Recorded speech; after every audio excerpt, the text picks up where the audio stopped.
So I also want to go back next to the person that is working with children or doing some sort of conservation education program. What is some advice or what is some tips that you would like to give that particular person, especially somebody that is maybe educating about carnivores? How Okay. should they maybe approach their work? What are some good things that you have learned along the way that they should consider, they should include or maybe not include, or words or anything? So, since you've developed these programs and have had great success, what should that person take away Okay. from your knowledge? All right. First and foremost, um, it is very important to understand the culture of that particular community vis-a-vis the wildlife species that are around them. Once the people know about, animals, and they are very interested to learn about them. But then if you relate them to their own cultural stories, like I said earlier on, there was a lot of stories about dogs before. Dogs were considered very vicious. They were, dogs were, they would, bring down an animal and, and eat it while still alive. But people did not know that that fast eating habit came about because they are running away from the enemies.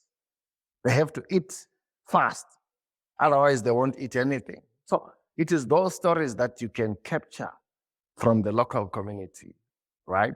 In relation to carnivores. If it's tigers, if it's mountain gorillas, all that kind of thing. So it's all about what is it that people know about these animals. Then, what is it that you bring to them which will capture their attention?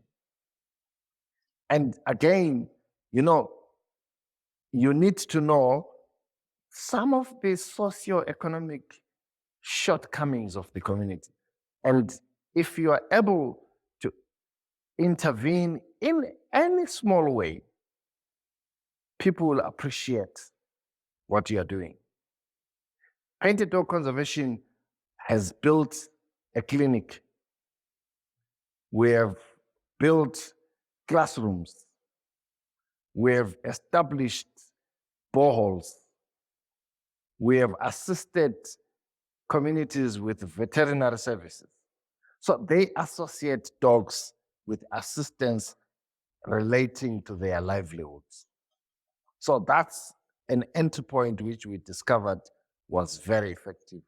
Hence, we are good friends with the communities. They understand why they should live with dogs. They find importance in making sure that the dogs continue to exist within their communities because they have a benefit. That's important. Then the other thing is if you're going to establish an education program, go to the curriculum itself, look for the concepts that have something to do with wildlife conservation, something to do with that particular species, and align your programs with what they already do at school so that they don't feel like they are wasting time or they've just come for a tour. They understand that this is part of the learning, but we're doing it in a different way. We're doing it away from the normal four-walled classroom. That way, you win everybody. Ah, that's such great advice. I was actually just writing down a whole bunch of notes about everything you just said, which is awesome, and I hope anyone listening can really take that away. That is Mm. such fantastic advice. I know teachers in a formal setting, a classroom setting. I know teachers in an informal setting, that work at zoos. I Yeah. know teachers are guides. Like I Mhm. work in Mhm. conservation tourism. And so guiding is a form of really important form actually of wildlife conservation education. So taking these snippets are really important, and Yeah. how we can make the most impact when we have a captive audience, essentially. Like, you have Mhm, this mhm. opportunity. Like, how do we use it to the fullest?